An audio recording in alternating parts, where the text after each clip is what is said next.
안녕하세요. 건강과 통증 채널 우리 유튜브에 들어오시면 많은 정보를 여러분한테 드리겠습니다.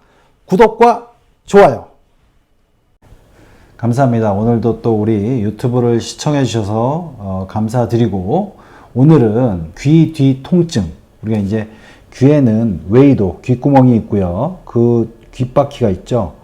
그 뒤쪽에 통증을 유발하는 경우가 있습니다. 그래서 이런 거를 뒤에 통증이 오면 또 많이 걱정스럽고 왜 그럴까 이런 궁금해 하시는 분들이 많아서 이 부분을 좀 정리해 드리도록 하겠습니다. 그래서 여기 먼저 이 모형을 가지고 설명을 해 드리면, 귀에는 이렇게 웨이도가 있고 정상적인 귓바퀴가 있지만 이 두개골 모형에서는 이렇게 뒤쪽으로 나온 게 유양돌기라고 합니다. 유양돌기. 그래서 요 유양돌기가 있고, 요 유양돌기 주변 이렇게 생기는 원인 5가지를 설명해 드리겠습니다. 근데 5가지 중에 맨 뒤에 얘기하는 거는 요 뒤에 통증을 유발하면서 안면신경 마비하고 연결된 경우가 있습니다. 그래서 요 부분을 마지막까지 정리해서 여러분들이 이게 왜 그런가, 또 걱정할 부분은 무엇인가 다 정리해 두도록 하겠습니다.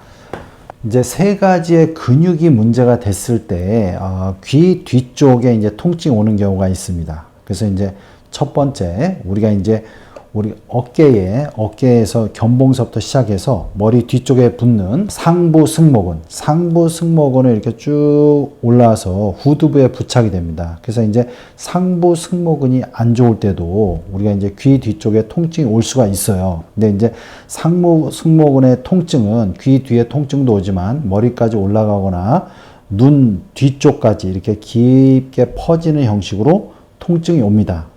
이런 상부 승모근의 통증은 컴퓨터 작업을 많이 한다든가 자세의 문제로 우리가 상부 승모근이 많이 긴장될 때 생기게 되죠. 그래서 보통 이 뒤쪽에 상부 승모근이 부착되는, 우리가 이제 이 부위인데, 이 부위를 만지면 아프고 어깨도 같이 긴장돼 있다. 그러면 이제 주로 상부 승모근의 문제로 생각하시면 됩니다. 그러면 이제 어깨의 긴장도를 풀고 상부 승모근과 어깨를 같이 스트레칭 해주는 부분이 중요하다고 하겠습니다. 다음으로는 우리가 이제 흉쇄유돌근인데, 쇄골의 내측 부위에서 그 다음에 유양돌기, 이렇게 뒤쪽 귀에 유양돌기까지 쭉 이어지는 흉쇄유돌근이 문제가 되면 또 이제 귀 뒤쪽으로 통증이 오게 됩니다. 그래서 이 흉쇄유돌근은 이제 상부 승모근 같이 컴퓨터 작업을 많이 하거나 그럴 때 이제 생기는데, 특히 우리가 이제 컴퓨터에 집중할 때 목을 앞으로 쭉 빼는 자세, 이럴 때 이게 흉쇄유돌근이 많이 긴장됩니다. 흉쇄유돌근이 긴장돼서 이 귀 뒤에 통증이 온다고 움직임에 문제를 주는 경우는 별로 없습니다. 근데 이제 우리가 흉쇄근을 만져보면, 이렇게 우리가 이제 흉쇄유돌근은 유양돌기에서 쇄골까지 이어지는 근육이기 때문에 이렇게 만져보면 약간 통증이 있습니다. 그래서 이제 그러면 흉쇄유돌근을 손으로 만져서 풀고 그 다음에 충분히 스트레칭을 같이 해주면서 흉쇄유돌근의 부착 부인 유양돌기 부분을 같이 좀 풀어주는 게 도움이 됩니다. 전번에 이제 두통을 없애는 방법에서 제가 말씀드렸는데, 거기서 이제 푸는 방법을 참조하시면 될 것 같고요. 그리고 후두하근은 경추 1번과 2번 척추에서 그 다음에 후두부에 이렇게 같이 붙어 있는 근육입니다. 이 근육은 실제로 목을 이렇게 뒤로 제낄 때 사용되죠. 그래서 이제 우리가 잠을 자거나 그럴 때 목 자세를 잘못하거나 그러면 후두하근이 많이 긴장됩니다. 그래서 이제 후두하근이 긴장되면 그것도 이 귀 뒤쪽 후두부의 통증을 유발하게 됩니다. 근데 이제 이런 후두하근에 의한 통증인 경우는 어딘지 명확하게 얘기하지 잘 못하고 목 뒤쪽이 전체적으로 되게 뻐근한 경우를 느끼게 되고요. 주로 이제 후두하근을 긴장시키는 목을 뒤로 이렇게 제끼는 거, 이런 경우는 좀 되지만 앞으로 숙일 때는 좀 제한을 받습니다. 그래서 이런 경우는 후두하근의 문제고, 후두하근을 좀 더 이제 스트레칭 해준다든가 많이 아프시면 병원에 오셔서 치료하면 도움이 많이 됩니다. 지금까지 3가지는 근육에 의해서, 그러니까 근육에 의한 문제는 결론은 자세에 대한 문제고요. 어떻게 보면 위험하지 않은 부분에 해당됩니다. 그래서 적절한 스트레칭과 자세 신경을 써야 될 부분이고요.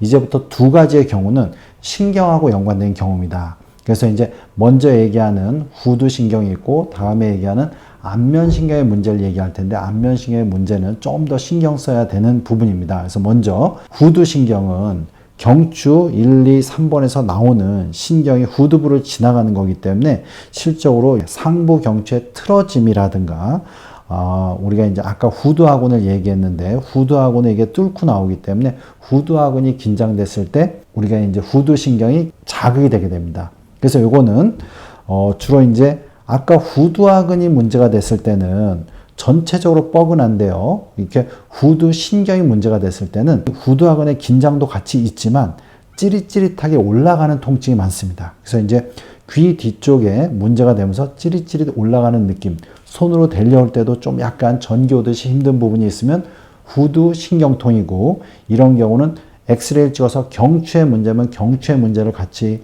풀어야 되고, 그 다음에 후두하근의 긴장도만 있으면 그분을 같이 풀어주는 형식으로 치료를 해야 됩니다. 여러분이 주의하실 때는 잘 때 어떤 목의 자세라든가, 그 다음에 후두하근이 긴장되는 어떤 목의 과도한 굴곡이나 너무 제껴진 자세로 오래 있을 때 문제가 되니까 이런 부분을 삼가하셔야 됩니다.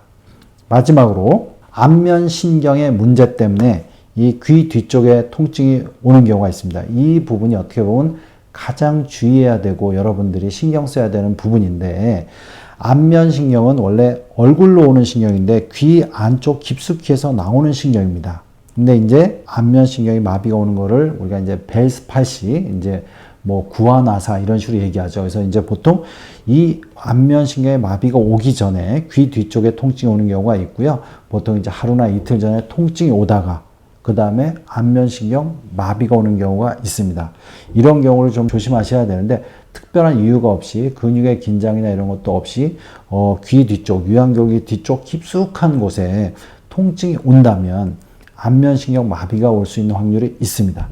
이런 경우는 표정을 지을 때 좀 더 둔한 감각이 든다든가, 그 다음에 뭐 물을 삼킬 때 한쪽 입술에 힘이 안 가면서 물이 셀 것 같다든가, 이런 증상이 오면서 점점 그런 증상이 오면서 이 귀 뒤쪽이 아프다면 그럴 때는 바로 병원에 오셔서 적극적으로 치료하셔야 됩니다. 그래서 이제 이런 게 바이러스랑 연관되는 경우도 있고요. 그냥 안면신경 자체 문제가 있는 경우가 있는데, 이런 경우는 약물요법과 그 다음에 필요하면 수행요법, 그 다음에 안면신경 주행 부위를 같이 풀어주는 적극적인 치료를 하셔야 됩니다. 그래서 오늘 이렇게 5가지 귀 뒤쪽 후두부에 통증이 올 수 있는 경우를 설명드렸습니다.